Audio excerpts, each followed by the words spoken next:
começando mais um episódio de Cabeça de Lab, podcast do Luiza Leves do Magalu. Sabe naqueles episódios que a gente sempre traz alguém para conversar um pouco sobre particularidades das carreiras que não são de tecnologia? E aí a gente traça umas correlações e meio que consegue comparar dificuldades e similaridades entre elas. Se você não sabe, então a gente faz isso de vez em quando. Mas de qualquer maneira, outro dia eu tava trocando ideia com uma das pessoas que eu trouxe aqui, e quando ele começou a contar alguns dos perrengues que eles passavam lá e algumas das coisas que eles tinham que ter habilidades não técnicas pra resolver, eu cruzei muito com momentos mais peculiares, digamos assim, que a gente tem aqui durante grandes eventos e principalmente durante Black Friday ou Liquidação Fantástica. Então, para conseguir explanar melhor tudo isso e contar histórias pra gente aqui, pra gente conseguir pensar nessa correlação, eu trouxe o Dante Luca e o Esteban Romera. E aí, senhores, senhoras? Olá, boa tarde, bom dia, não sei. É efêmero, né, cara? O tempo aqui, ele se perde, né? O Dante e o Esteban, eles trabalham com vários artistas diferentes e, basicamente, eles trabalharam juntos também numa banda que eu espero que todo mundo conheça, que é o Sepultura. E, basicamente, só isso já dá pano pra manga pra gente falar bastante coisa aí. Então, bora lá.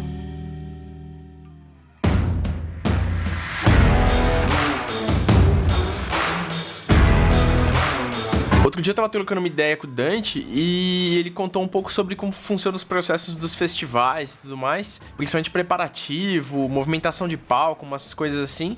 E, cara, foi muito correlato à rotina que a gente tem durante grandes eventos e a preparação que a gente faz, meio que constante pra isso acontecer, assim. Cara, é um turbilhão de coisas que tem que ser feita num tempo quase que recorde, né? Quando a gente fala de montagem de palco, quando a gente fala em show, as pessoas, elas têm noção só do que acontece no show, né? Mas elas não têm noção do que, o público, eu digo, né? Elas não têm noção do que realmente acontece por trás do show, né? Para um show acontecer. Quando é um show de uma banda só, o prazo é sempre muito maior, né? Um palco, você tem um palco livre para uma banda só, né? Isso é muito comum com Sepultura. Agora, festival, que é o que a gente mais faz em época de turnê, em tours que a gente fica 40, 50 dias fora, os festivais é onde, a gente testa todas as nossas capacidades, assim. É onde a gente realmente corre atrás do tempo, né? Porque um festival, às vezes, você tem 7, 8 bandas no mesmo palco num período de 12 horas de festival. Então, se você calcular isso, cada banda tem no máximo de preparação, né, atrás do palco, meia hora, 40 minutos, às vezes 1 hora. Quando tem muito luxo, tem 2 horas, né? Então é um perrengue, assim, cara, surreal. E às vezes a gente já chega de viagem, viajou, 12 horas e chega no palco. Às vezes, já aconteceu comigo muitas vezes, de você chegar no palco e você ter 40 minutos pra montar tudo e fazer o show. E tudo que eu tô falando são 8 toneladas de equipamento. Nossa, velho. Então é bastante coisa. E a gente não tem uma equipe de 30 pessoas, né? A gente tá falando dos carregadores que todos os eventos fornecem pra nossa equipe. Esses carregadores são os caras que tiram nosso equipamento de dentro do trailer ou do caminhão, que seja, e colocam em cima do palco. Dentro do palco, eles não colocam a mão. Isso é só a nossa equipe. A nossa equipe não tem 30 pessoas, né? A nossa equipe tem, hoje, que atuam diretamente no palco, acho que 5 pessoas. Caraca, velho. E o tempo que você fala de palco é o tempo contado dos caras, né? Não é o tempo da banda entrar. Não. É o tempo slot que lá. eles... exatamente. Normalmente, a gente chama isso de setup off stage, né?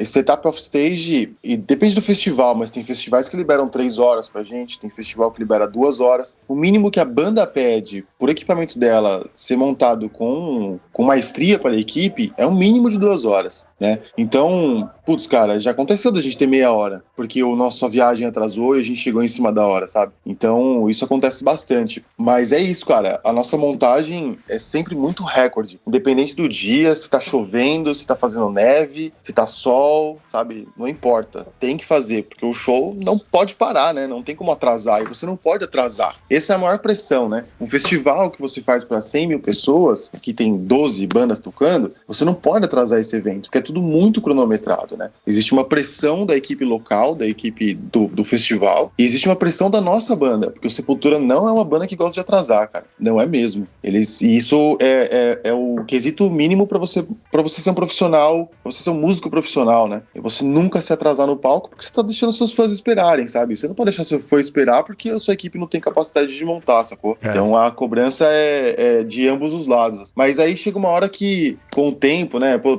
Uma turnê de 50 dias, assim, que tem 30 e tantos shows, 40 shows, primeira semana é sempre muito difícil, porque o ritmo das coisas é um pouco difícil. Depois passou da primeira semana, velho, é tudo automatizado, assim, seu corpo parece uma máquina. Você faz independente da situação, se tiver que subir 4 andares de equipamento, você vai subir, sabe? Então é mais ou menos isso. Da hora. Acho que é legal falar que quando é uma turnê assim normalmente uma turnê só uma turnê que não é de verão, normalmente uma turnê no inverno, normalmente é menos festival, né, Dante? Mais casa de show. Ah, sim, com certeza. Então, quando você chega quando é casa de show, sei lá, Sepultura vai fazer um show aqui na Audi, em São Paulo, por exemplo. Normalmente o palco tá liberado pra banda desde, sei lá, meio-dia, 11 da manhã, tá liberado pra banda poder montar, pra equipe poder montar e fazer tudo com calma, né, pro show que vai acontecer, sei lá, 10 da noite. Sim. Então tem quase 12 horas de montagem, assim. É bem comum, assim, chegar mesmo em turnê na Europa, assim, chega na casa de show cedinho, o ônibus para 9 da manhã, 11 da manhã, a equipe da casa já chegou e libera e faz tudo com calma. Mas, na verdade, esse show de casa é meio que o treino pros shows de festival, né? Normalmente, show de casa de show é show que você vai testar equipamento, que alguém vai testar alguma coisa diferente, que você tem mais tempo pra testar, dá tempo de ter erro, dá tempo de quebrar alguma coisa e ir atrás pra comprar uma peça nova, alguma coisa do tipo, dá tempo de ter neve e demorar 3 horas pra descarregar o trailer, dá tempo de tudo, mas festival é onde não tem brecha nenhuma, né? Então tudo que você faz na casa de show é o que você, no festival você vai validar se a engrenagem tá funcionando direitinho, né? Seja membro novo de equipe, seja guitarra nova no case, seja um monte de coisa, né? E acho que uma coisa que o Sepultura tem de legal é que, assim, eles tentam sempre, na medida do possível, manter a mesma equipe por muito tempo, assim, né? Eu já vi outras bandas que trabalham com equipe diferente todo ano, ou, sei lá, faz 3 turnês no ano com 3 equipes diferentes, né? É muito comum também as bandas irem pra cada continente e pegar uma equipe local de cada continente, sabe? Cada país, enfim. O Sepultura tem sempre, desde muito tempo, assim, sempre fez questão de ter essa despesa extra, assim, de poder levar todo mundo e manter a equipe, que seja, tem que levar do Brasil, tem que levar dos Estados Unidos, tem que levar de algum lugar, junta todo mundo na Europa e trabalha todo mundo em conjunto, porque é aquela coisa, se você tem uma equipe, uma equipe bem coordenada e todo mundo sabendo o que tem que fazer e ajudar o outro também, você tem menos perrengue na estrada, né? Então um ajuda o outro, um colabora com o outro, todo mundo sabe se acontecer alguma coisa, pra onde correr, pra onde não correr. Quando você trabalha com a equipe nova, é sempre surpresa, né? Você tem sempre que começar a coordenação da equipe sempre do zero. Show, né? Sempre do zero. No caso do Sepultura, eles gostam muito de manter sempre a mesma equipe, por exemplo, o Drum Tech, o Rhodes, né? E talvez algum técnico, mas dificilmente eles levam técnico de som para algumas turnês, porque isso tá muito caro, né? Levar um técnico do Brasil e tudo mais.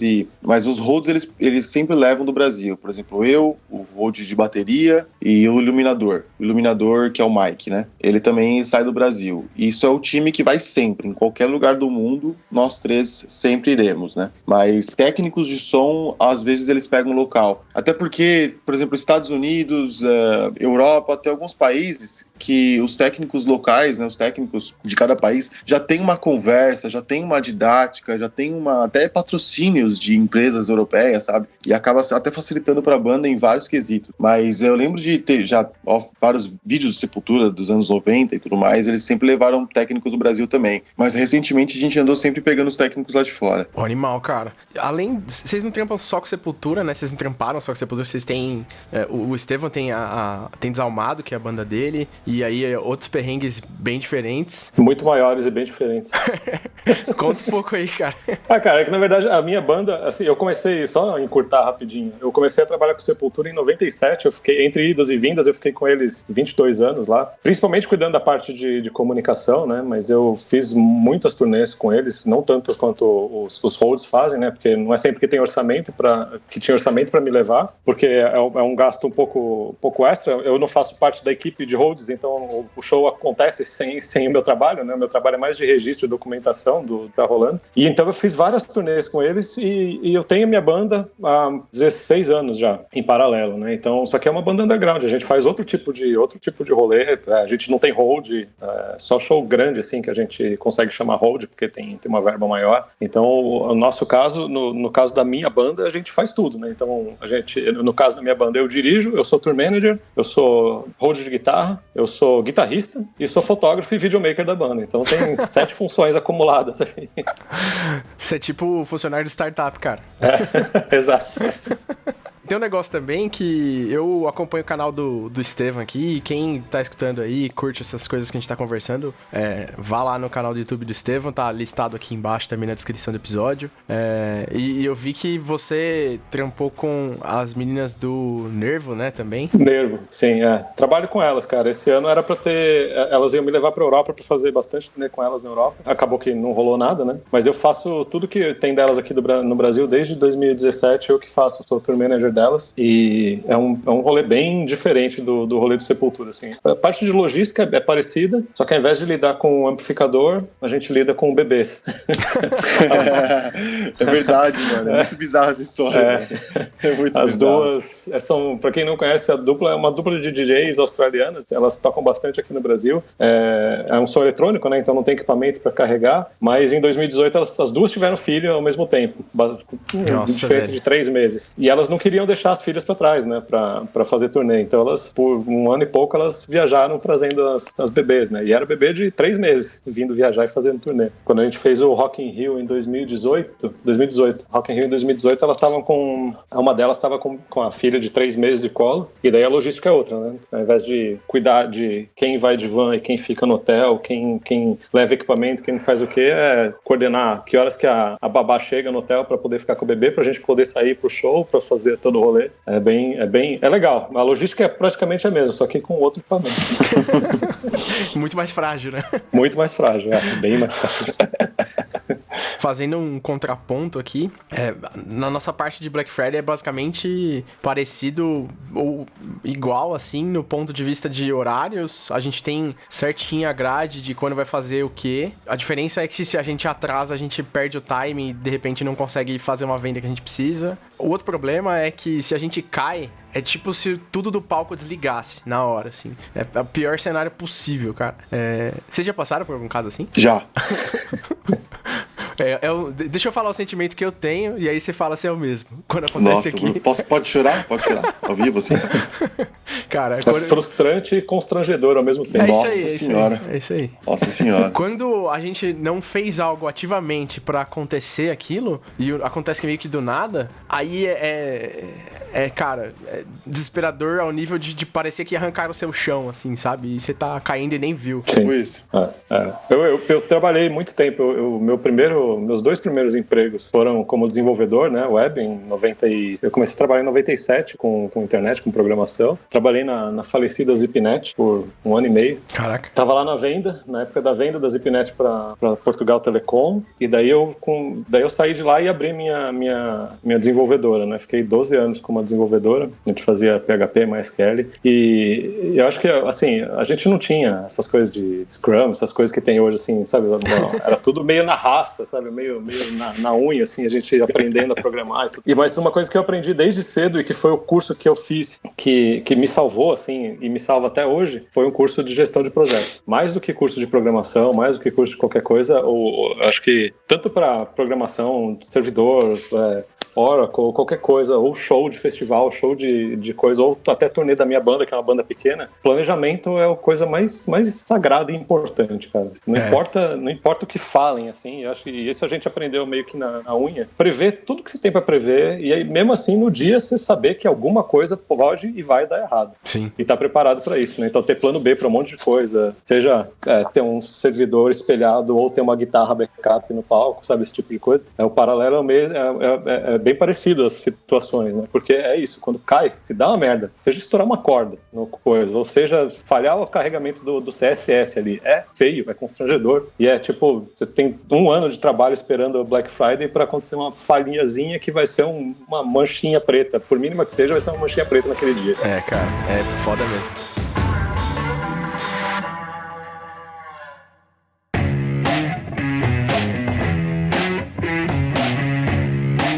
Tem uma história que foi o seguinte, cara, a gente fez a minha primeira turnê com Sepultura na Europa, velho. Eu tava assim, não sei se pode falar palavrão, mas eu tava com o cu na mão, velho. Pode sim, cara, tudo certo. Eu tava tipo, mano, nossa, velho, meu Deus. Uma primeira turnê que eu ia fazer na Europa, isso foi em 2017, eu acho, 2016, não me recordo agora. E era Sepultura, Creator, Soilwork e Aborted, que eram bandas grandes assim na época, né? O Creator é muito grande, foi até hoje, mas o resto eram bandas de expressão e tudo mais. Então pra mim era muito importante essa turnê, muito mesmo. E eu lembro que, pô, eu fiz assim, eu nunca fiz um curso, né, de gestão preparatória pra nada, então era tudo na raça, né? Era tudo o que eu aprendi da estrada, o que a estrada podia me fornecer de informação e de backups e tudo reserva, guitarras reservas e tudo mais. E aí eu lembro que a gente já vinha de uma tour no Brasil e América Latina, com as mesmas guitarras, tudo perfeito, funcionando, maravilhoso. E aí eu lembro que na semana, cara, acho que 1 ou 2 dias antes de viajar, assim, o Andrés falou, cara, eu vou levar mais 2 guitarras aqui. E eram 2 guitarras muito antigas dele, muito antigas. E normalmente eu tenho um tempo para poder fazer uma revisão de tudo, né? De instrumento, né? Enfim, eu também sou luthier, né? Então eu falei, pô, legal. E aí eu falei, bom, eu não... Cara, é impossível fazer isso agora.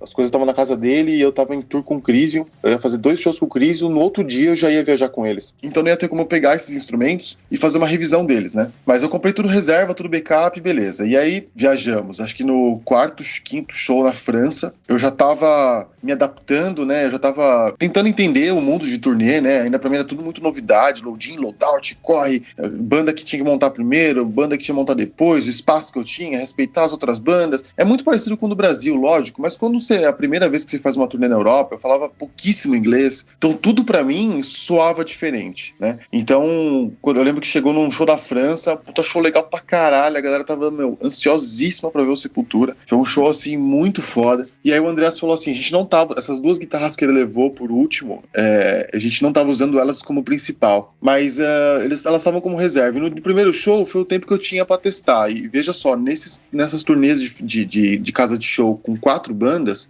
a gente tem 1 hora de passagem de som. Então o que acontece? Por exemplo, o Creator, que era a banda principal da noite, eles chegavam primeiro, montavam tudo que eles tinham no palco, tudo. Tô falando de rampa, tô falando de luz, tô falando de, gear pra caramba no palco. E o que sobrava de espaço, as outras bandas utilizavam. Então assim, se o palco era pequeno, o Creator montava tudo, velho, e dane-se. Se tivesse uma linha de 3 metros pro Sepultura tocar, era isso que o Sepultura tinha e não tinha como reclamar, né? Teve shows, inclusive, dessa turnê que as bandas de abertura não tocaram porque não tinha espaço pra eles. Então, assim, foi bizarro. E aí eu lembro que chegou o 4º, 5º shows esse da França aí, e o Creator montou tudo, a gente não tinha muito espaço pra nada. Eu lembro que eu fiquei muito longe do palco, e lá no Sepultura tudo cabeamento, não tem wireless. Então é tudo cabo, né? Então os cabos são grandes, cabos de 15 metros, vai e volta de cabo. Eu tava longe do palco. E no Sepultura, toda vez que durante as músicas, tem uns blackouts no meio da música, né? E eu lembro que o Andrés falou assim pra mim, cara, eu preciso daquela guitarra, eu quero aquela guitarra lá, a Flying V, aquela antiga. Pega ela aí. E ela não tava no nosso schedule, né, de trocas de guitarra. Ela era uma reserva. Falei, bom, tudo bem, né? A guitarra eu revisei no primeiro show, funcionando normal, mas era uma guitarra antiga, então tudo podia acontecer. E aí eu dei na mão dele a guitarra, daí ele começou a música. Eu lembro que, cara, foi o Roots, assim, bem na última música do show, assim. Pau comendo a galera, mano, ensandecida. Nossa, uma loucura. E aí, no meio da Roots, assim, ele faz um riff e a luz, ela apaga junto quando ele para de tocar a guitarra. Então, outra vez que ele volta, a luz acende, e aí ele para, a luz apaga. E aí, na hora que a luz apagou, que é 1 minuto ali, 1 segundinho que tem de break da música, e quando voltou a luz, mas não voltou a guitarra. Nossa. Aí ele ficou tipo, né, não tem guitarra, não sei o que, eu, caramba, velho, eu olhando o cabeamento, chegando no sinal no amplificador, tudo certinho, tudo aceso, cabeamento no lugar, não sei o que, e a luz apagou na hora, de novo. E a banda continuou sem guitarra, e eu no escuro. Aí eu peguei a lanterna tentando achar cabo, tentando achar não sei o que, e a galera na gritaria, blá blá blá blá blá. Daí eu olhei pra guitarra dele assim, cara, tava sem o knob do volume. Pra quem não sabe, knob é o botão do volume. Ou seja, ele arrancou o knob, nessa de abrir e fechar, ele arrancou o knob fora e não percebeu. E a gente, né, aí eu olhei, eu falei, acendeu a luz, eu, a guitarra. Aí, troquei a guitarra, dei a guitarra pra ele e tudo mais, não sei o quê. E aí, né, depois desse dia, pra mim, em diante, assim, foi tipo, velho, não acredito nisso, mano, eu nunca mais vou levar uma guitarra velha pro show, velho. Desmontar a guitarra inteira antes de levar, cara. E era um potenciômetro, assim, dos novos, né, mas acontece, né, isso pra mim foi o dia mais frustrante da minha vida, assim, cara. Foi o primeiro dia que aconteceu uma coisa dessa, assim. Eu fiquei, assim, de cara. E teve uma outra vez também, também na França, um pedal super novo também, e parou do nada. e era um pedal que eu fazia as trocas de guitarra pra eles. E parou e aconteceu, e assim, você tem 18 pedais velhos e um novo. Então onde você vai procurar o defeito? Os velhos, né? E é o novo que deu pau. Então eu demorei um pouquinho pra poder achar esse link aí. Mas é muito frustrante, cara. E assim, a gente tá falando de shows com 6 mil pessoas, 5 mil pessoas, todo mundo esperando a guitarra ser resolvida. E no Sepultura não são 2 guitarras, é uma. Então parou uma guitarra, praticamente para o Acabou, show, né? Cara, você falou bastante sobre esse negócio de testar, né? Sim. A gente aqui tem bastante prática de começar a testar e testar sempre o quanto antes, em diferentes níveis, né? A gente testa lá cada pedacinho de funcionalidade que tem nos nossos sistemas, daí a gente testa esses sistemas integrados, daí a gente testa quanta carga que eles suportam, e a gente vai testando isso quanto antes da Black Friday, assim. A gente já tá testando há algumas semanas o que vai acontecer na Black Friday, assim. E faltam 2 meses, é isso?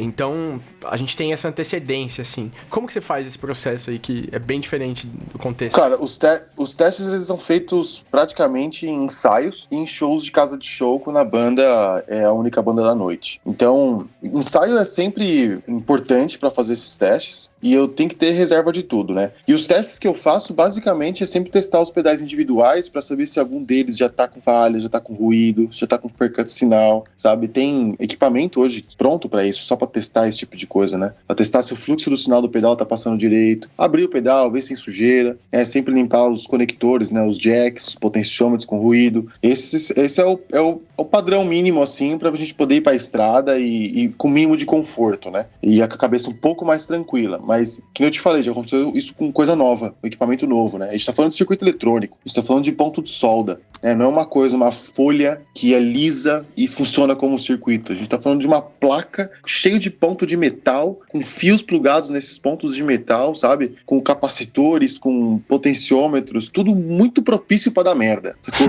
Guitarra, né? Enfim, fio, captador, corda que estoura, isso, cara, tem um zilhão de coisas que podem dar errado. É que nem um computador, vocês trabalham com máquina, vocês trabalham com software, trabalham com tudo isso, né? Eu sou muito leigo pra isso que vocês trabalham, mas o meu é completamente analógico a coisa, Sim. né? Então é basicamente isso, mas a gente se prepara sempre em ensaios e shows que a gente tem tempo, que nem o Estevão falou, às vezes tem show que tem 10, 12 horas de montagem, daí esse é o dia pra testar tudo que tem pra testar também. E eu acho que também o lance por mais que você teste e tal, seja equipamento novo, alguma coisa assim, como é equipamento físico, tá suscetível a tempo, né? Então também. Com certeza. Tem dia que tá muito quente e o negócio pifa. Com certeza. Não adianta, não tem nada que você possa fazer. Ou às vezes tá muito úmido, o negócio oxida ali no dia, só de ficar fora, assim, a guitarra. E a viagem, né?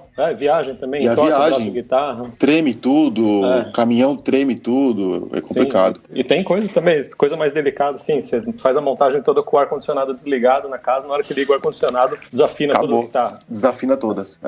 Então é igual o servidor também, né? Trabalhar com redundância, trabalhar com um monte de coisas que te garanta que quando falhar você tem pra onde correr. Né? É isso mesmo, cara. Nessas eu uso até secador de cabelo, cara. Eu usei secador de cabelo. Uma vez a gente tava numa tour também, a gente passou acho que foi pra Suécia, alguma coisa do tipo, e tava tipo menos 16 graus, assim, e a casa de show tava com a calefação quebrada. Então, era uma casa pequena, cabia umas 500 pessoas, 600 pessoas, e dentro da casa ela só esquenta quando o público começa a chegar, né? Ela tava só com a ventilação, mas mesmo assim, a porta que a gente entrava no palco, assim, era uma porta que vivia aberta. Então todo o ar de fora da casa entrava, passava pelo palco e depois ia pro público. Então, mano, um frio, assim, desgraçado. E o André, quando você tá tocando guitarra, você transmite a sua temperatura da mão, né? O seu calor pro instrumento. E isso muda a afinação. Então a briga era, toda vez que ele parava de tocar, ele me dava uma guitarra e eu dava uma outra pra ele. Essa outra tinha que estar na temperatura da mão dele, ou próxima. Então eu usava um secador de cabelo, botava o secador de cabelo na temperatura mais forte, mirada para a próxima guitarra que ele ia usar. Eu afinava ela com o secador de cabelo mirando para ela, afinava a guitarra, deixava a guitarra ali com o secador mirando para ela, para deixar ela numa temperatura ok, porque tava muito frio. E aí quando ele fosse pegar ela, a afinação tava estabilizada. E aí ia assim consecutivamente nas próximas. Mas essa tava muito, muito, muito frio assim nesse dia, tava surreal assim. Fora toda a parte de logística, né? Porque além do que acontece no palco e no show, na situação de show de montagem e tudo mais, acaba um show, desmonta o palco todo, põe no trailer e vai pra outra cidade. É isso na aí. outra cidade, tudo de novo, tudo seguido. Já teve turnê que fez, sei lá, 38 shows seguidos, assim, 100 dias de folga no meio. Eu já cheguei a fazer 20 shows. Acho que o máximo que eu fiz seguido foram 16, eu acho. 17, aí tinha um day off e eu fiz mais 16 depois. Não, eu lembro em 2010 teve uma que a gente fez 38 shows, mano. Isso foi ridículo. A gente ficou 90 dias na Europa, cara. O começo da turnê foi direto seguido. Então daí não tem brecha pra faltar diesel no ônibus, não tem brecha pra furar pneu, não tem brecha pra mesmo. Ninguém ficar no... Então tem as outras variáveis, né, fora do show. Às vezes tem, sei lá, 10 horas de estrada e tem um acordo no ônibus que não pode fazer número 2 no ônibus, só pode fazer xixi. Então chega uma hora que todo mundo precisa estar com o intestino em sintonia pro ônibus parar e todo mundo ir no banheiro. E, cara, se ficar um pra trás, ficou pra trás, porque não tem hora pra perder. Não tem como voltar todo mundo, né? Não dá pra voltar todo mundo e atrasar o show. Então, às vezes, já teve situação de ficar gente pra trás e o cara tem que se virar, meu. Já ficou road pra trás, hein? Já ficou. O Derek já ficou. O Derek já ficou pra trás. O Derek já ficou pra Como trás. assim, cara? Fica pra trás, mano. Se vira, pega um táxi. Deixa o vocalista lá. Mas às vezes o cara vacilou no banheiro, demorou um pouco mais, o busão Take a shit, buzz bye bye. Lembra essa história?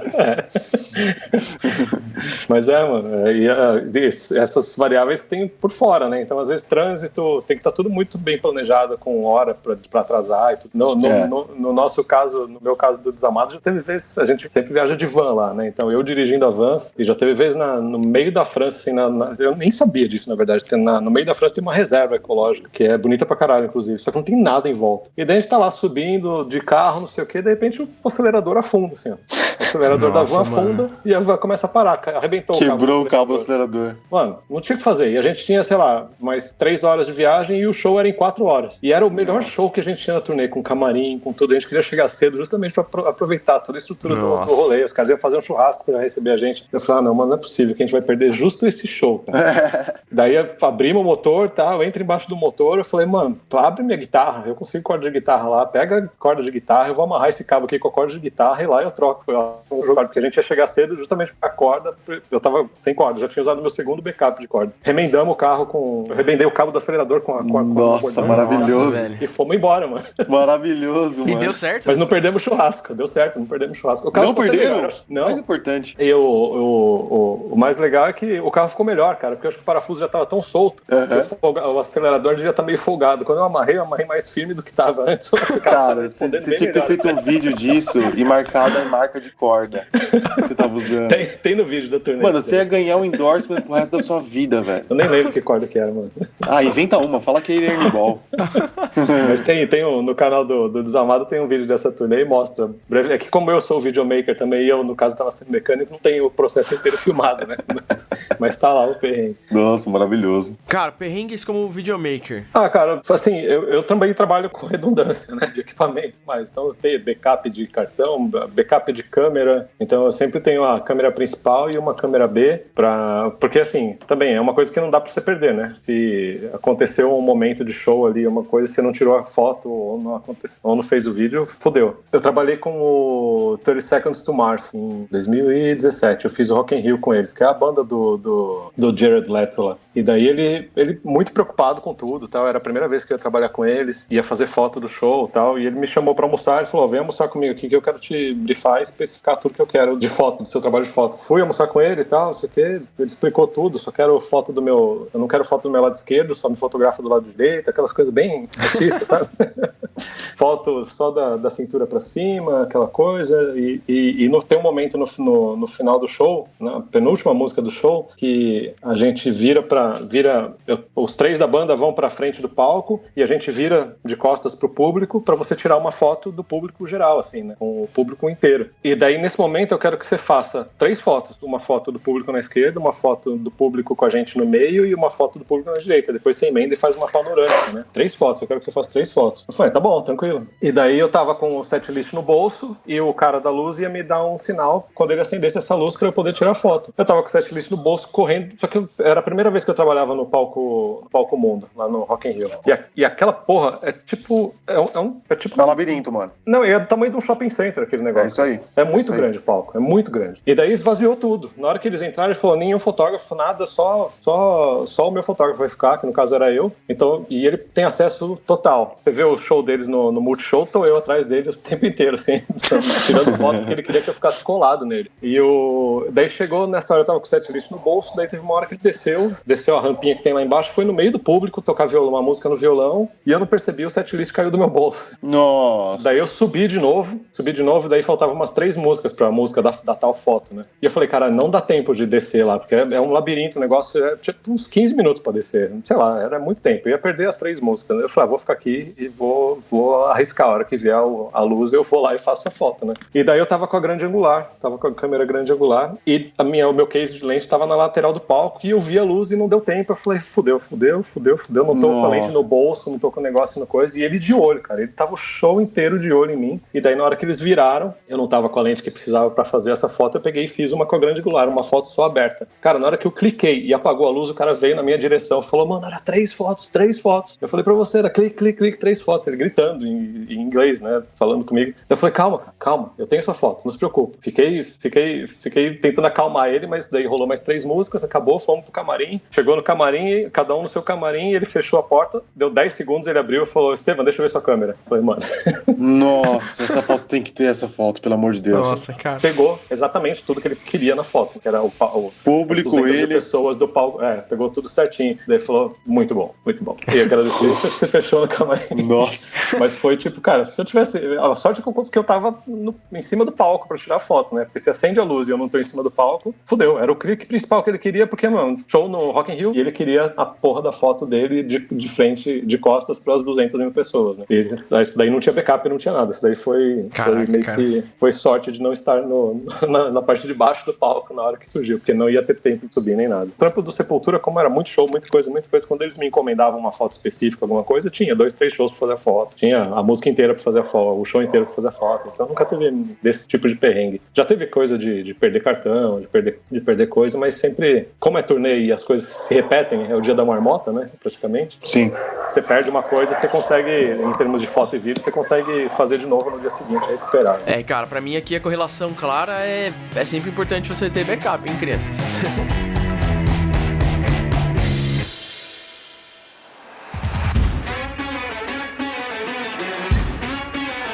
Por mais que a gente se prepare para algumas coisas, sempre vai dar alguma coisa errada.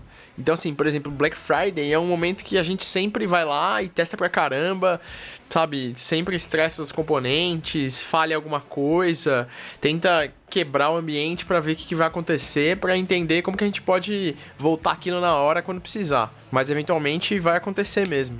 Que histórias que vocês têm para compartilhar sobre isso, para tentar ilustrar um pouco para quem tá ouvindo e é de sistema e tudo mais, para ilustrar que às vezes você tem que dar a volta por cima com um erro que aconteceu ontem, aprender com ele e seguir em frente. E não precisa nem ser só do Sepultura, saca? De repente, alguma coisa de Sandy Júnior. Cara, nossa, foi muito tenso essa, cara. Porque a turnê do Sandy Júnior foi a turnê que eu mais me preparei na vida. Óbvio que a do Sepultura também, né? A preparação e tudo mais. Mas a do Sandy Júnior, a pressão interna ali, a pressão da produção, assim, era uma coisa muito surreal. Mas eu já tinha um know-how. Ainda bem que eu já tinha um know-how. Porque se eu não tivesse um know-how, ia ser muito, muito mais difícil pra mim fazer essa tour. E aí eu lembro que quando me chamaram pra fazer essa turnê, a gente foi...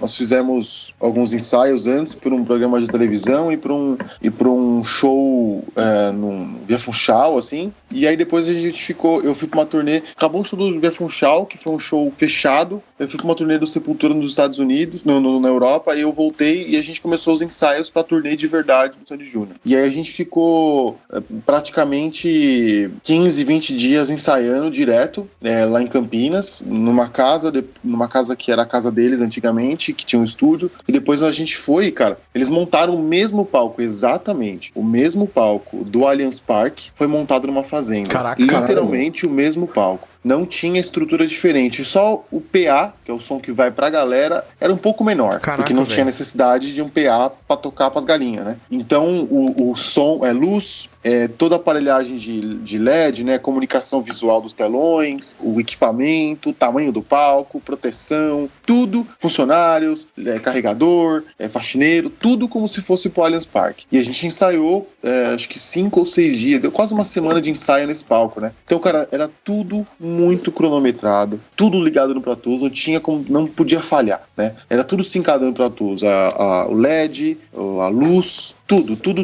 Então era um operador de Pro Tools pra porra toda. Então era um negócio muito bem sincronizado e tinha que ser muito bem ensaiado. E realmente foi, né? Só que assim, a gente tinha estrutura pra isso. Tinha, equipamento de ponta, né? Sistema sem fio de ponta. Tudo, cara, muito perfeito. E eu lembro que no show inteiro, a turnê toda, né? Que foram 16 shows. O único dia que deu pau, assim, porque eu era road do Júnior. Eu só cuidava do Júnior. Eu cuidava da bateria e dos instrumentos dele, né? E, por exemplo, toda a parte de troca de efeitos, trocas de instrumento, era tudo eu que fazia. Então, por exemplo, tinha que apertar um delay, tinha que apertar um drive, trocar os efeitos. Cada instrumento tinha um banco de efeito. Isso tudo eu que fazia, não era o Júnior. Eu só dava a guitarra pra ele corria lá na frente, fazia o solo e me entregava a guitarra de volta, sacou? Era basicamente isso. E aí eu lembro que num show no Allianz Parque, na correia do instrumento dele tinham 2 body packs. Os body packs são aquele sistema sem fio, né? Pra quem não sabe, é aquele famoso sistema sem fio. E a gente usava 2 porque um era redundância do outro. Se um parasse, o outro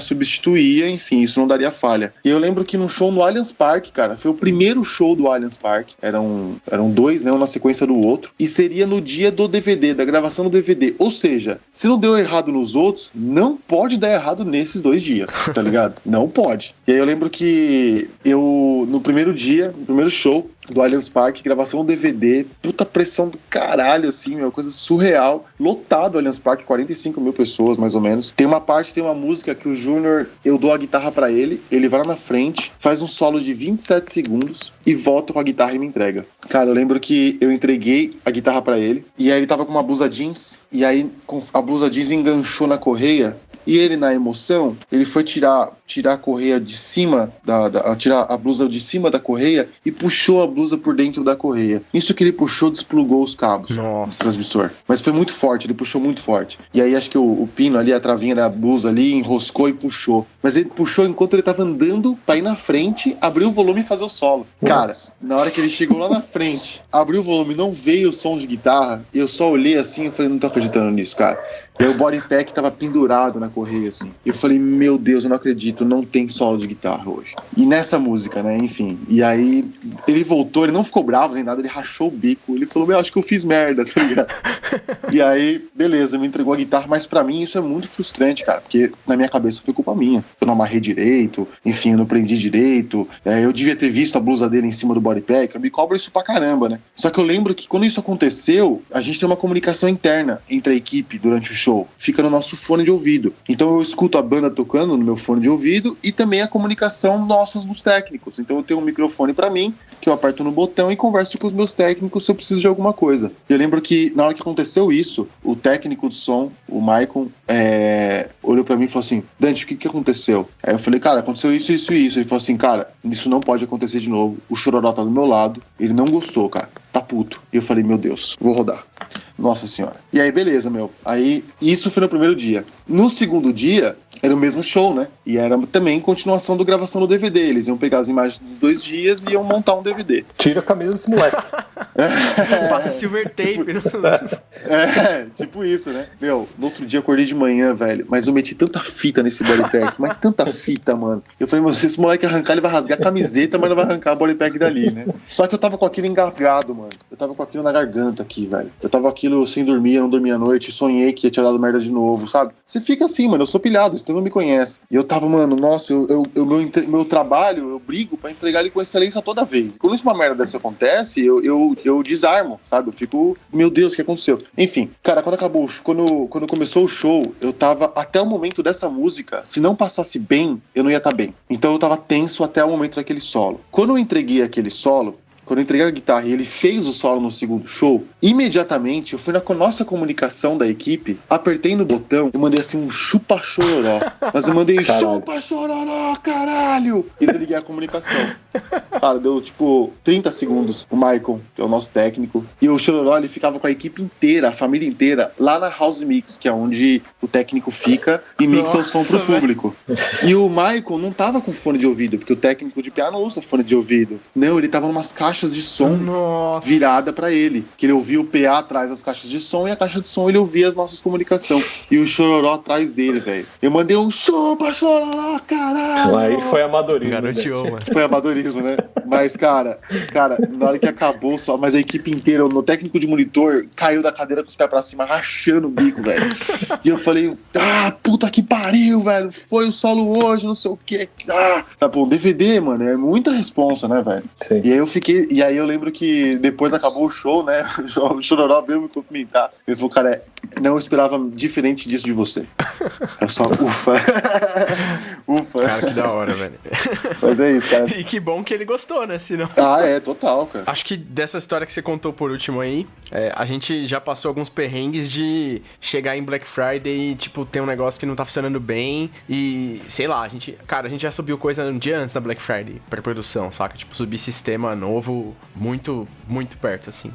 Caramba. E aí o que a gente fazia era basicamente esse negócio de passar silver tape 10 vezes, sabe? Tipo, cara, exagera e faz o negócio resistir, não importa o quê. E funcionava. Então, às vezes a força bruta, ela adianta. Ela ajuda. Uma vez a gente fez acho que o Estevão, não sei se o Estevão foi nesse, a gente fez um show uma vez no Canadá, um festival que chama Amnesia Festival. E aí a gente chegou muito em cima da hora do show, e eu lembro de começar o show, o Dedé, que era o nosso road de batera na época, o show rolando, o Dedé embaixo da bateria, segurando os pratos do Eloy, que ele não tinha terminado de montar a bateria ainda. Nossa. Então o show rolando, o Eloy contando pra entrar a primeira música, o Eloy colocando o prato e segurando os pratos, que não tava preso ainda pro Eloy tocar. Acho que umas 2 músicas ali segurando os pratos. Nossa, mano. E eu dei ele, para de bater forte nos pratos! E segurando assim os pratos.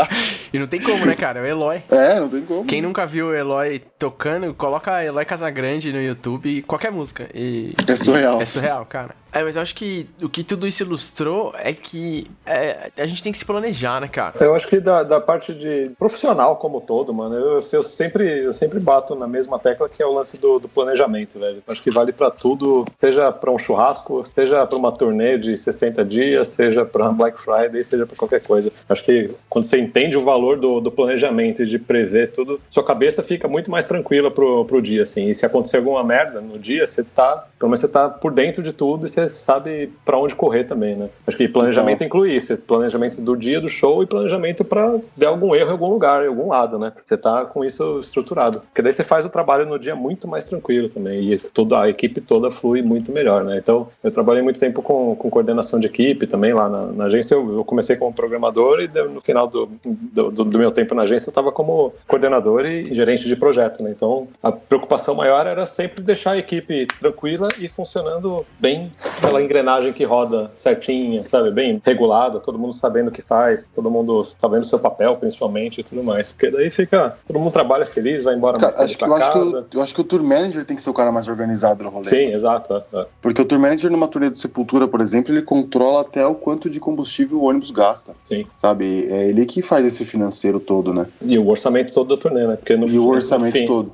É igual qualquer coisa também, menos o churrasco, né? Mas qualquer coisa você faz pra ter um lucro ou pra poder pagar todo mundo, né? Pra poder ser um negócio rentável. Ninguém faz uma turnê. Já rolou vários casos, mas turnê que fecha negativo é o pior cenário de todos, né? Com certeza. E acontece, né? Muitas vezes. Acontece e muitas muito vezes comum. O erro é justamente no planejamento ou uma sequência de merda infinita que causou principalmente nos Estados Unidos, né? Sim. Estados Unidos é um tipo diferente de tour, né? Porque os Estados Unidos por exemplo, Europa, os contratantes, né, que são vários, né, de turnê, assim, eles normalmente dividem os custos da banda, né? Gasolina, alimentação, sempre fornecem catering, esse tipo de coisa, né? Nos Estados Unidos não, cara, eles não fornecem catering, eles não pagam gasolina do busão, né? Eles não, só paga o show e é isso aí, a banda que se vira. Então isso acaba deixando a turnê muito menos rentável, né? Sim. Várias bandas, cara, várias bandas só fazem turnê nos Estados Unidos porque os Estados Unidos é tipo um termômetro, né? Você tocou nos Estados Unidos, a sua banda tá legal, sabe? Tá tudo funcionando, né? Tá tudo funcionando, financeiramente e de equipe e de equipamento, né? Tudo.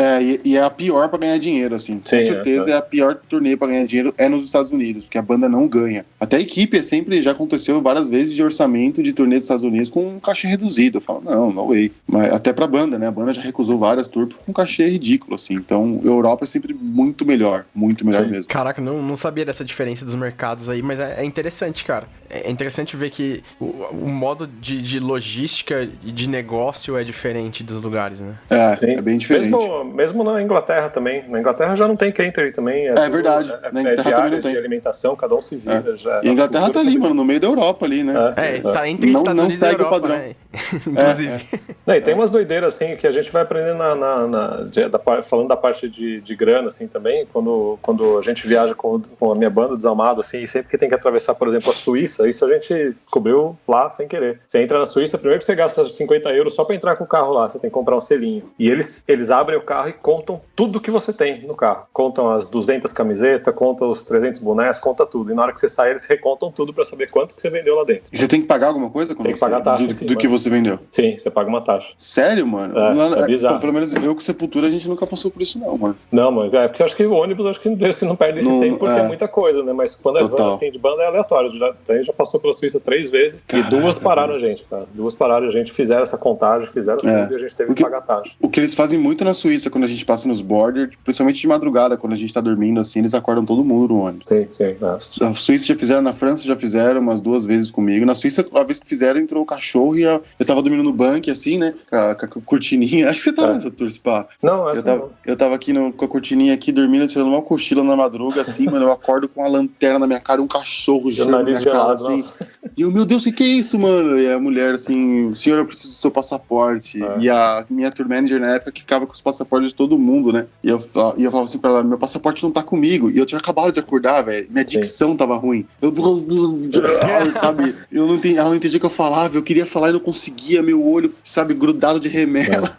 A sorte assim, não, né? Mas a responsabilidade, assim, tanto Sepultura como Desalmado, assim, todas as bandas que eu trabalhei, nunca tem nada que gere problema no ônibus também. Assim, não mesmo. Não é banda que lida com droga, com essas coisas assim. Eu imagino como deve ser pego pela polícia de fronteira da Suíça com, sei lá, cocaína no busão ou qualquer merda que possa. Não, isso não. Nossa, cara. Deve ser muito enrosco, cara. Total. Nossa, cara. Bom, mas acho que esse ponto que o Estevão colocou por último é o que gruda bastante os contextos de planejamento. No episódio que a gente fez crossover com aviação, que a gente gravou com o Lito do canal Aviões e Músicas lá do YouTube. Sim, eu acompanho ele, muito bom. O Lito também a gente falou bastante desse lance de checklist, de coisas que podem dar errado, né? Porque a aviação é basicamente vai dar errado, você precisa fazer com que não dê. Total. Mesmo porque a aviação, se der errado, só vai dar uma morre, vez. Só tem uma chance. Errado morre. Exatamente. Não dá pra ter redundância de turbina. Na real, se você tiver 2 até dá, né? Não, eu sei, mas, cara, pra mim é isso mesmo, cara. Checklist, planejamento e disciplina de seguir aquilo, mesmo que seja repetido e chato, você tem que fazer, porque senão você tá fudido. Melhor isso do que dor de cabeça depois. Com certeza, cara, com certeza. E assim... Ou morrer, né? Tem um negócio sobre Black Friday também, que a gente tem uma sala, a gente monta um War Room lá, e é uma sala onde todo mundo senta com algumas telas diferentes, com um monte de gráfico rodando, pra gente ter uma monitoria e, sabe, ter um diagnóstico rápido dos sistemas, de tudo que tá acontecendo. A gente tem, sei lá, se eu for falar só no e-commerce, a gente deve ter uns quase 1000 sistemas pra rodar o e-commerce. Nossa! Se a gente for falar do Magazine inteiro, tem mais de 2.500, assim, com certeza. Então, a gente tem isso distribuído em 3 cidades, essas salas, e a gente faz isso desde quando a gente era bem pequeno, assim. A diferença é que a gente tinha que rodar mais prato individualmente, agora tem muito mais gente pra ajudar. No entanto, a gente tem uma sala onde a gente tem, sei lá, meia dúzia de pessoas pessoas lá, 10 pessoas que sempre estão nessa sala. E quem é novo na empresa sempre fica no, nossa, eu queria estar nessa sala na Black Friday. E a gente que é mais velho fala, cara, eu não quero estar nessa sala na Black Friday. Porque, cara, não é da hora, saca? É uma pressão desgraçada, é onde as bombas estouram, é onde a comida chega por último, é onde a gente menos consegue comer, porque você tá prestando atenção. E o ar-condicionado tá no topo também. E, cara, a gente já passou uns 2 anos com o ar-condicionado quebrado nessa sala, saca? Nossa. Porque, tipo, quebrava, eu reclamo sabe? de um dia de ar-condicionado quebrado no ônibus. E assim, o foda é, o escritório inteiro tava com o ar funcionando, nesse dia, nessa sala que a gente ficava, quebrava. Só nessa sala. Sabe? É tipo, o negócio de dar errado, quando pode dar errado, vai dar errado no pior momento possível. Lady Murphy. O data center de vocês é físico de vocês, não? Cara, a gente tem pouca coisa física, o resto a gente usa tudo na nuvem. Mas assim, cara, ter esse servidor físico é mó dor de cabeça, saca? Eu tenho umas histórias tensas no passado, assim, de tipo, quando eu trabalhava numa empresa e a gente tinha servidor físico, saca? E, cara, uma vez o cara foi fazer manutenção no servidor lá e ele desplugou o hack errado. Então, tipo, o que tava desligado pra ele fazer manutenção, tava desligado, não tem problema. Só que ele puxou o cabo do outro hack que tava ligado. Daí foi tudo pro chão, assim, e mano, o cara, eu não sei o que eu tô fazendo, eu não sei o que deu errado. Nossa, cara. Pô, mas aconteceu uma coisa parecida com essa de puxar cabo. Uma vez a gente foi fazer um show na Colômbia e era um festival, assim, cara. E aí eu lembro que festival, todo o cabeamento de energia, ele não fica montado direto, né? É aquele esquema, né? A banda vai tocar, eles fornecem só o que a gente precisa, né? E aí eu lembro que o cara passou uma régua pra mim, atrás dos amplificadores, pra eu ligar os amplificadores, aí eu liguei, tudo certo, acho que na terceira música, assim, desligou tudo. Eu olhei pra cara do técnico local, o cara tava com os 2 cabos na mão desligados, assim, olhando pra mim, assim. Aí eu olhei pra cara dele e falei, o que você fez, mano? Eu achei que era um outro AC. Eu falei, você só desligou a guitarra do guitarrista, velho. Liga de novo essa porra. Isso daí acontece comigo direto em show, mano. E teve uma vez que foi pior, que a gente tava tocando num festival em Piracicaba, mano. E era um palco, a gente tava tocando no palco secundário, assim, um palco menor, mas era um palco grande também. E tinha um amigo que foi com a gente de rolê, assim, sabe? E daí era uma estação de trem, o lugar onde estavam os palcos, e daí tinha, assim, a pista, onde era o lugar onde os passageiros ficam esperando o trem, e estavam os 2 palcos montados lá, e os predinhos do lado, assim, nessa sala onde era camarim e tudo mais. E esse amigo nosso pegou, sentou na janela, assim, do camarim, olhou pra dentro, desligou um cabo, ligou o celular dele pra carregar. Nossa. E estava lá no celular, daí ele olhou pro palco, assim, porque ele viu que o palco tava inteiro apagado, e a gente olhando pra ele. A gente tava tocando, né? Era outra banda que tava tocando. O cara desligou o palco inteiro pra carregar o celular. Eu falei, mano, desliga esse idiota. Foi um desespero. Nossa, o cara nunca ficou tão constrangido na vida, cara, porque todo mundo viu que foi ele, assim, porque ele tava muito sentado claramente, onde dava pra ver que foi ele que desligou o negócio. Caralho, e agora o cara tem isso documentado no podcast, olha essa.